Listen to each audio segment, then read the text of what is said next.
chez sa femme. Et il a simulé un voyage.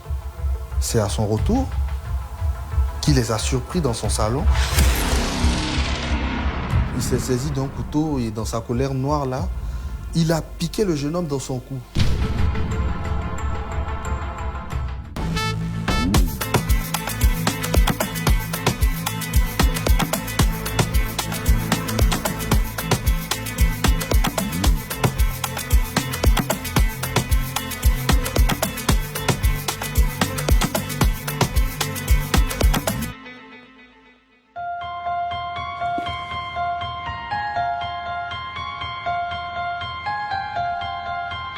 L'amour romantique, cette attirance sentimentale et sexuelle entre deux personnes peut réveiller le démon qui sommeille en vous lorsqu'il est blessé. Il peut faire de vous un meurtrier si vous n'y prenez garde. C'est ce qui est arrivé à Habib, un jeune éducateur préscolaire apprécié de plusieurs dans la ville d'Odiéné, à 867 km d'Abidjan. Habib aurait surpris à son domicile conjugal sa compagne avec un homme qui l'a poignardé mortellement.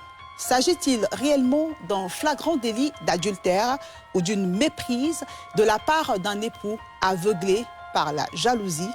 Qui du présumé meurtrier et des parents de la victime dit la vérité? Quelle est la position de la compagne accusée d'infidélité? Focus Faits divers revient sur cette affaire qu'on aurait pu appeler jalousie mortelle.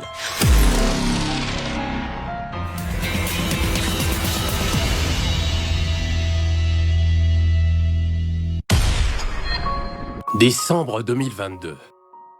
À l'instar du monde entier, Odiéné, ville du nord-ouest de la Côte d'Ivoire, célèbre Noël ou fête de la Nativité. Les autorités communales de ce chef-lieu de la région de Kabadougou ont décidé durant cette fête chrétienne dédiée aux enfants de faire parler leur cœur. Pour ce faire, plus de 2000 cadeaux attendent les enfants issus des 22 quartiers de la commune, dont Sosido, où réside Habib, 30 ans, et sa compagne, Aïcha. Lui est éducateur préscolaire adjoint au complexe sportif d'Odiéné. Elle, coiffeuse dans un salon de coiffure, si au quartier Soukourani. Habib avait eu 2 enfants avant son union avec Aïcha. Cela n'empêchait pas le couple de filer le parfait amour. Les 2 tourtereaux vivent sous le même toit, dans cette cour où chaque famille a son portail. Tout semblait aller pour le mieux, dans le meilleur des mondes possibles. Mais les apparences sont parfois trompeuses. Derrière cette romance idyllique, se cachait une méfiance d'Habib qui soupçonnait sa compagne d'infidélité. Aïcha s'adonnait à des parties de jambes en l'air avec Salif, un jeune homme a priori ordinaire, âgé de 25 ans. Il est menuisier et son atelier est au quartier Soukourani, non loin du salon de coiffure où officie Aïcha.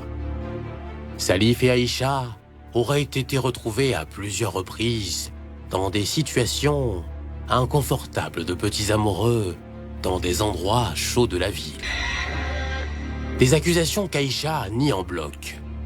Selon des proches du menuisier, Aïcha n'est rien d'autre qu'une cliente pour Salif.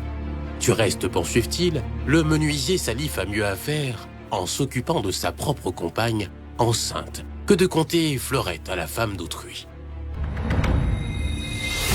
Toutefois, ces derniers ne précisent pas la nature des travaux que Salif effectue pour Aïcha et qui justifient leur proximité. D'après leur dire, Habib serait un mari trop jaloux et mal renseigné. Le jeune Salif là, moi-même je le connais. C'est un jeune qui est très simple. Quand c'est son travail, il fait son travail. Quand c'est pour nous-mêmes, quand on veut s'amuser un peu, on s'amuse, il n'y a pas de problème. Actuellement là, sa femme enceinte. Et puis on est en période de fête. Il cherchait son argent juste pour aller aider sa femme et puis nourrir sa famille. Le monsieur, on le connaît dans le quartier ici, il est trop jaloux. On ne sait pas ce qui s'est passé dans sa tête. Il a pensé que le jeune Salif là cherchait sa femme.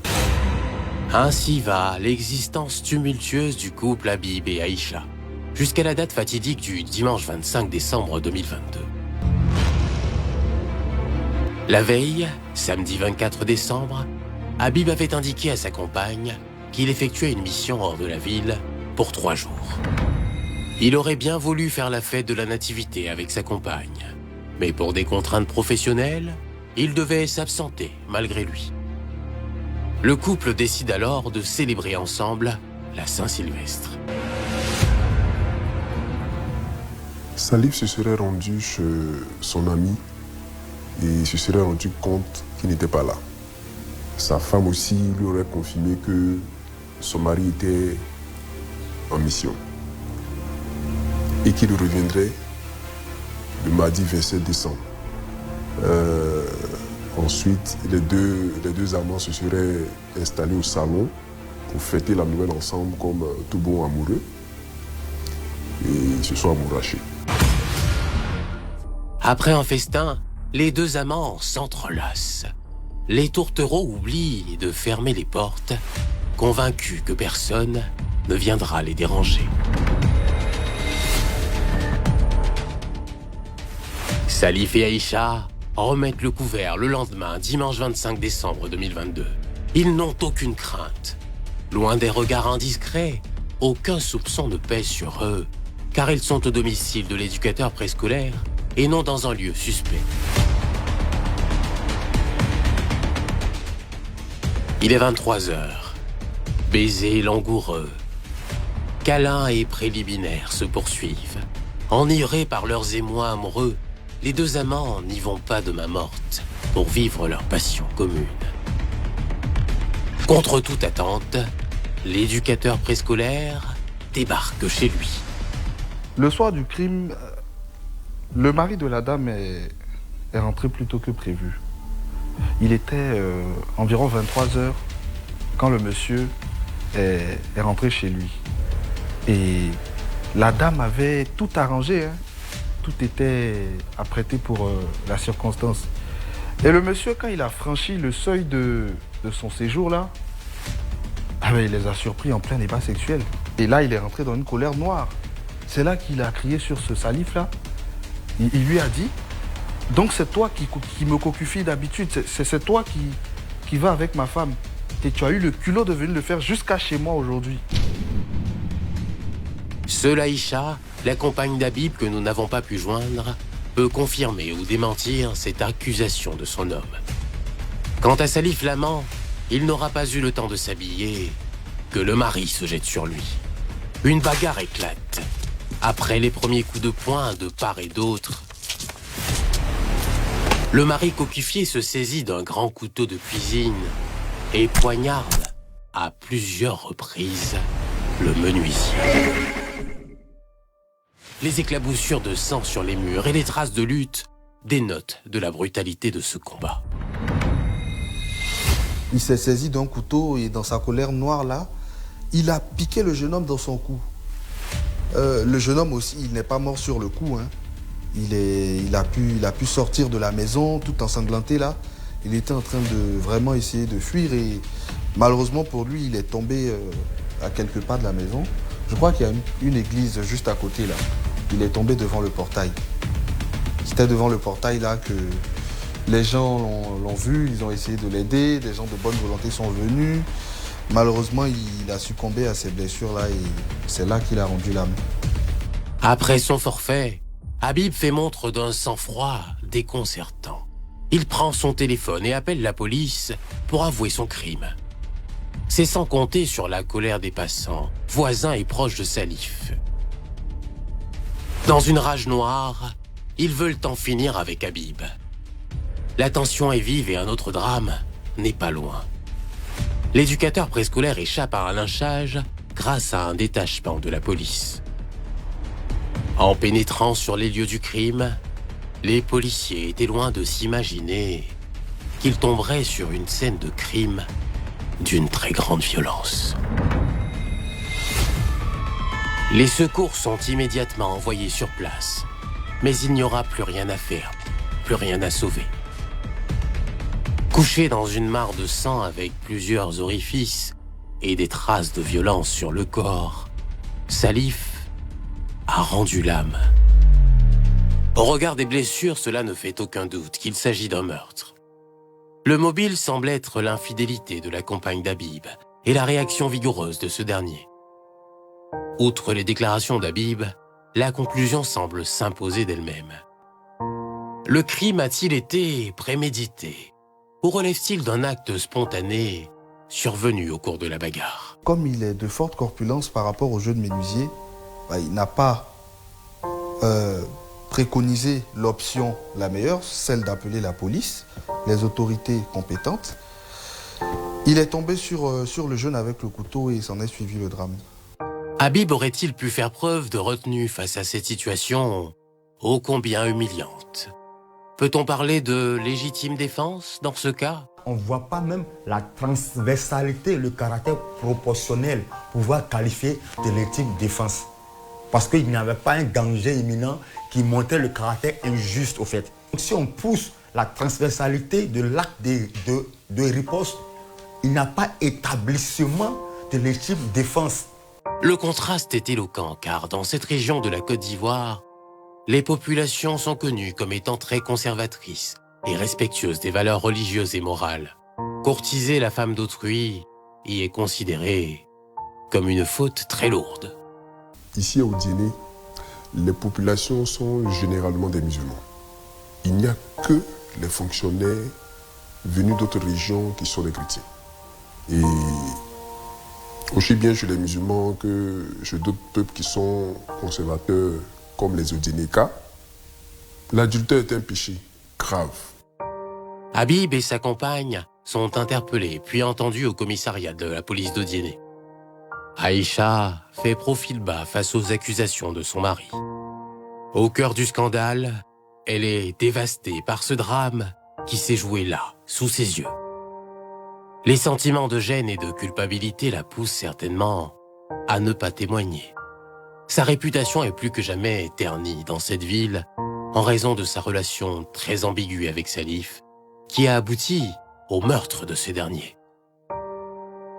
C'est un truisme de dire qu'elle est l'objet des mépris et des railleries suite à ce crime odieux sur fond d'infidélité, qui laisse les proches de Salif dans le désarroi le plus total.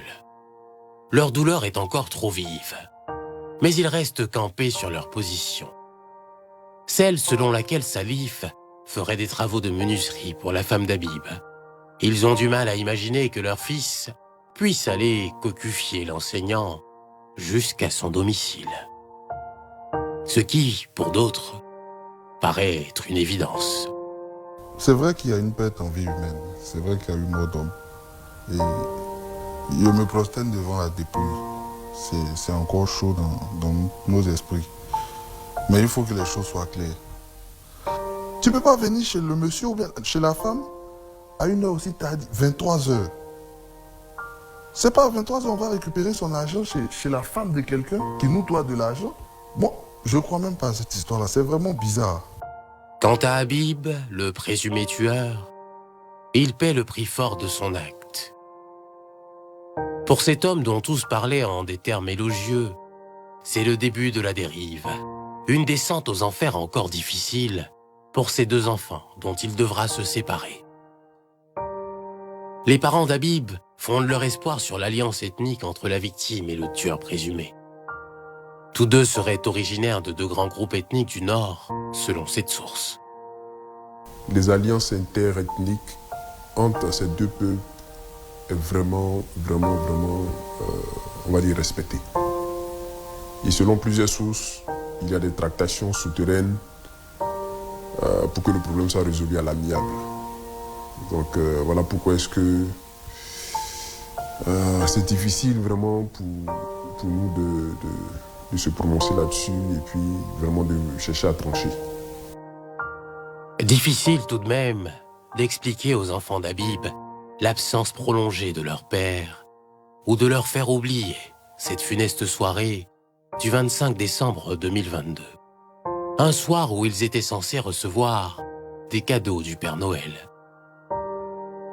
C'est une épreuve extrêmement difficile qu'il leur est donné de vivre et de porter sur leurs frêles épaules. La belle histoire d'amour entre Habib et Aïcha a viré au drame avec à la clé un mort et une probable lourde peine d'emprisonnement pour l'auteur du crime. Des vies ont été détruites. Habib, le mari tueur présumé séjourne à la maison d'arrêt et de correction d'Odiéné dans l'attente de son procès. Bonsoir.